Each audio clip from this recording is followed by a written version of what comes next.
Muy buenos días, mi nombre es Daniela Rojas, yo soy psico-oncóloga, bioeticista, pronta comunicadora en ciencia y medicina, y voy a hablar hoy día con ustedes sobre un tema del que vengo desarrollando hace algún tiempo, que tiene que ver con el uso del lenguaje bélico en cáncer, por eso el título Enfermedad o Guerra, y cuáles son las implicancias de este uso del lenguaje, que sabemos que el lenguaje construye realidades y que efectivamente cada palabra que usemos, sobre todo en un momento de mayor vulnerabilidad, tiene un impacto que muchas veces desconocemos. Vamos a partir con esta cita de una gran eticista española que es Adela Cortina, que dice: pensar con seriedad y deliberar sobre una ética de los medios de comunicación es una de las tareas más importantes y también más urgentes en una sociedad que quiere hacerlo de ciudadanos y no de siervos. La importancia que tienen los medios de comunicación en la construcción de valores sociales es capital, porque además ayuda a los ciudadanos a tomar decisiones más autónomas.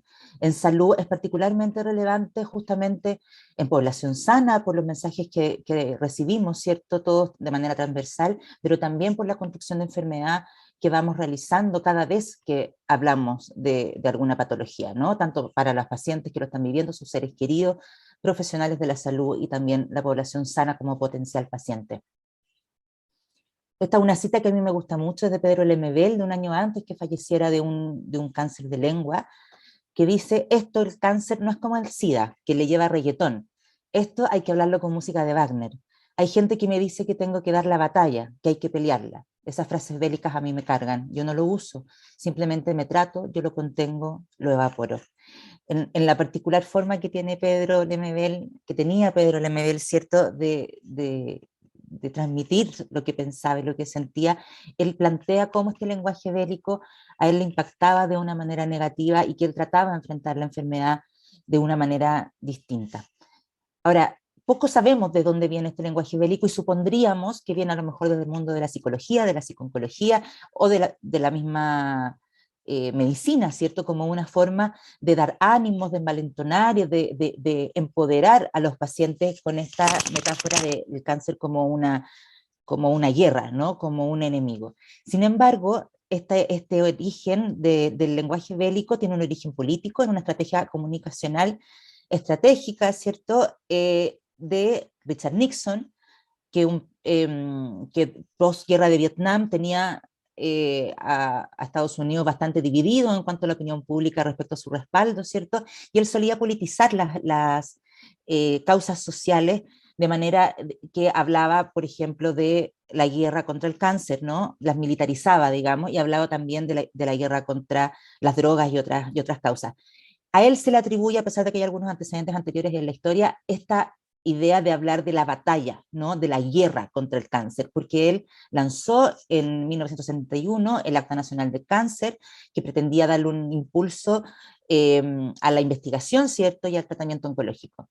Por lo tanto, en este momento, ¿cierto?, se catapulta esta forma de ver la enfermedad, y países como el nuestro, ¿cierto?, que no es de una tradición bélica, y que nuestra última guerra fue la guerra del Pacífico, ¿cierto?, y otros también, y otros países de Latinoamérica y del mundo se sumaron a este tipo de lenguaje, ya que cayó en el fondo en un terreno fértil donde la humanidad necesitaba de alguna manera encontrar una forma de pararse y de enfrentar esta enfermedad que estaba siendo desoladora hace siglos, ¿no? De alguna manera la lucha contra puso al ser humano de cara a la enfermedad en supuestas igualdad de condiciones para pelear contra ella, ¿sí? El problema es que esto se tradujo en la forma que hablamos de la enfermedad, y la forma que hablamos de la enfermedad influyó de alguna manera también, e influye en la forma en la que la pensamos, en que nos enfrentamos a ella, cuando estamos diagnosticados, o simplemente cuando tenemos que apoyar a alguien, por ejemplo, o cuando tenemos que informar sobre alguna enfermedad o algún fallecimiento. Estos son algunos de los títulos que hemos visto, que yo recogí muy poquitos, todos los días salen nuevos títulos con estas palabras, ¿cierto? Michael Douglas y la lucha por su vida, así fue la penosa batalla final de Ricardo Soto, Olivia Newton-John y su batalla por la salud, Patrick Swayze pierde esa batalla contra el cáncer, Hugo Chávez pierde su batalla contra el cáncer, Bombalel frente al cáncer, no me puedo morir, soy un luchador. El cáncer venció a Javiera. De alguna manera el cáncer se personaliza, se empieza a constituir casi en una entidad y se pone al paciente frente a él, ¿no? Y de ahí derivan todas las otras metáforas que usamos y las implicancias que tienen. La enfermedad como una guerra, ¿cierto? El paciente como un guerrero, lo cual es bien discutible porque de alguna manera todos enarbolamos la bandera contra las guerras, ¿cierto? Pero aparentemente el ser guerrero es algo positivo, entonces hay como una contradicción social importante. Ponemos al paciente en ese lugar. El cuerpo del paciente pasa a ser un campo de batalla. Hablamos de arsenal terapéutico para hablar de tratamiento médico. Suponemos que hay una actitud correcta para sanarse, que es la lucha contra el cáncer, ¿cierto? Y por lo tanto también dividimos a los pacientes entre ganadores y perdedores de esa lucha o de esa batalla. Cuando un paciente fallece, hablamos de que el paciente perdió, ¿no? Y cuando el paciente se sana, que venció a la enfermedad, ¿sí? Esto tiene múltiples consecuencias porque además es evidentemente una atribución de voluntad y de responsabilidad en el paciente sobre los resultados de su tratamiento, lo cual no tiene base porque todos los pacientes hacen todo lo posible por sanarse, ¿cierto?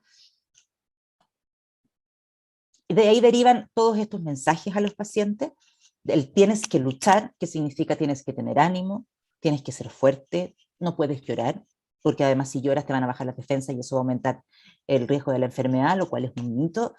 El piensa positivo, o sea, el paciente tiene que estar pensando positivo y sin temores 24/7, ten fe, no decaigas, no te rindas, ¿sí? Lo cual se pueden imaginar el nivel de exigencia que puede suponer para un paciente el sostener la posición de lucha, ¿cierto? Además, considerando todas las emociones que puede surgir derivadas de la enfermedad y del duelo que significa vivir un cáncer, de los múltiples duelos que significa vivir un cáncer. ¿Qué impacto tiene esto en las personas que lo viven, en los pacientes? Una sobreexigencia tremenda, ¿cierto? Porque los pacientes van a estar siempre estar en esta posición de buen paciente oncológico, ¿cierto? Con el agotamiento que eso puede significar, porque voy a levantarme cuando no tenga ánimos, porque estoy luchando contra la enfermedad, voy a tratar de que no me duela, ¿cierto? Y de hacer las cosas a pesar de eso, de aguantarme la tristeza, de comerme mis miedos y no hablarlos, ¿cierto? Por esta idea de además que si uno los habla se hace realidad. Mucha frustración y mucha culpa cuando no logro con mi poder mental de alguna manera controlar, por ejemplo, efectos secundarios de los tratamientos como la caída del pelo o mi mismo estado de ánimo, y lo que deriva en una represión emocional por el mismo temor al mundo interno propio. En el fondo empiezo a desarrollar un miedo a mi miedo, un miedo a mi tristeza, como que el cáncer, hablamos incluso en términos, como hablábamos de entidad, se aprovechara, ¿cierto?, de la forma en que yo estoy viviendo emocionalmente mi enfermedad. Los pacientes tienden a aislarse de alguna manera porque no hay, pueden haber conflictos relacionales entre las expectativas que yo tengo de apoyo, cuánto se entera el otro de ese apoyo y la manera en que tiene el otro de apoyar, de no dar pie y no dar ningún espacio para la emocionalidad con toda la exigencia de estar bien parado siempre. Y este elefante que está en la mitad de la sala, que es la conspiración del silencio o el pacto de silencio, dicen los españoles, que es este acuerdo implícito de no hablar de la enfermedad para proteger al otro del sufrimiento. Y en este caso los pacientes son los primeros que serán afectados por la conspiración del silencio, como pueden serlo los niños también o los adultos mayores, de no informarles o no hablar de la enfermedad en frente de ellos por temor a que les pueda afectar o incluso en el caso de los niños hasta traumar o ser un quiebre en su ciclo vital. Los pacientes tienden a minimizar el dolor y otros síntomas, ¿cierto? Se inhibe la búsqueda de ayuda porque el guerrero no pide ayuda, ¿cierto? Y además, en el paciente cuya enfermedad progresa, avanza de alguna manera, se empiezan a cuestionar algunos elementos de su propia vida, y su propia vivencia. Por ejemplo, el paciente tenía poco apego a la vida, que su enfermedad avanzó, tenía deseos conscientes o inconscientes de morir, tenía conflictos no resueltos que hizo que el cáncer avanzara, no luchó lo suficiente, se dio por vencido, perdió la batalla. ¿Cómo llegará a un paciente todas estas verbalizaciones o estas ideas implícitas que se pueden transmitir, no necesariamente verbalmente, pero que pueden transmitirse de alguna manera, ¿no? Y cómo queda la familia cuyo paciente fallece cuando estamos cuestionando su valentía o su entereza o su voluntad por sanar. De esto deriva también estas imágenes, ¿no? Hablamos de que hay que luchar hasta el final y muchas veces luchar hasta el final significa esto, el estar conectado, el estar con tratamientos fútiles, decimos, o con sin expectativas de beneficio, pero con la idea de que tenemos que hacer todo lo humanamente posible porque el paciente siga con vida, con una vida biológica, cuando probablemente su vida biográfica ya está terminando, ¿no? Y incurrimos en tratamientos desproporcionados, en futilidad terapéutica, ¿cierto? Y los pacientes pueden morir en estas condiciones con una calidad de vida tremendamente deteriorada. Y sin embargo, hablamos de darse por vencido cuando un paciente ya no quiere tratamiento, por ejemplo, que es un derecho, eso está tipificado además como un derecho el rechazo de tratamiento. Cuando el paciente dice no, no quiero otra línea de quimioterapia, no quiero tratamiento más, quiero cuidados paliativos, y cuidados paliativos significa proveer del confort, del alivio del malestar y del alivio sintomático, el acompañamiento psicológico y espiritual de las personas con enfermedad avanzada y en proceso de fin de vida. Por lo tanto, no debiéramos ocupar estas concepciones porque finalmente cuando estamos respetando la dignidad y la vida de la persona es probablemente en esta segunda escena.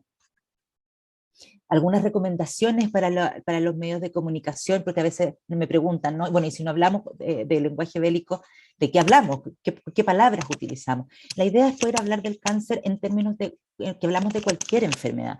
Si una persona muere de cáncer, hablamos de que tal persona murió después de un cáncer de tales características o está en tratamiento por tal cáncer, no dar este tipo de lenguaje que tenga que ver ni con la lucha, ni con la batalla, ni con la guerra, ¿no? Por lo tanto, es importante también seguir algunos de estos consejos, de no utilizar el cáncer como metáfora de lo peor de la sociedad, por ejemplo, que la corrupción es un cáncer para Chile.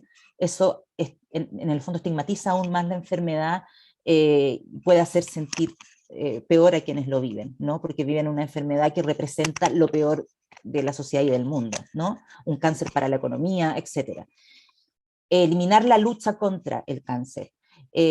La lucha, muchas personas piensan que visibiliza el sufrimiento de los pacientes, pero no visibiliza el sufrimiento de los pacientes porque ya hemos visto que lo acalla, ¿no? La lucha es la imposición de que tú tienes que pelear contra la enfermedad, contra las enfermedades no se pelea, en el fondo uno las enfrenta, se trata, etcétera. Y suponemos esto como hablábamos antes de la actitud correcta. El contra tampoco, porque las enfermedades no tienen estatuto moral, por lo tanto uno no está en contra del cáncer y a favor de la hepatitis, por ejemplo, ¿no? Es en el fondo, hoy día, por ejemplo, hace unos días que tuvimos el Día Internacional del Cáncer de Mama, es el Día Internacional del Cáncer de Mama, o el Día de la Concientización, no el Día de la Lucha, ¿sí? Para poder en algún minuto lograr visibilizar efectivamente la vivencia de los pacientes y su dolor y su duelo, que es normal, natural, comprensible y que debemos acompañar. No asumir la relación entre emociones y el diagnóstico y el pronóstico del cáncer, porque esa relación no tiene base científica.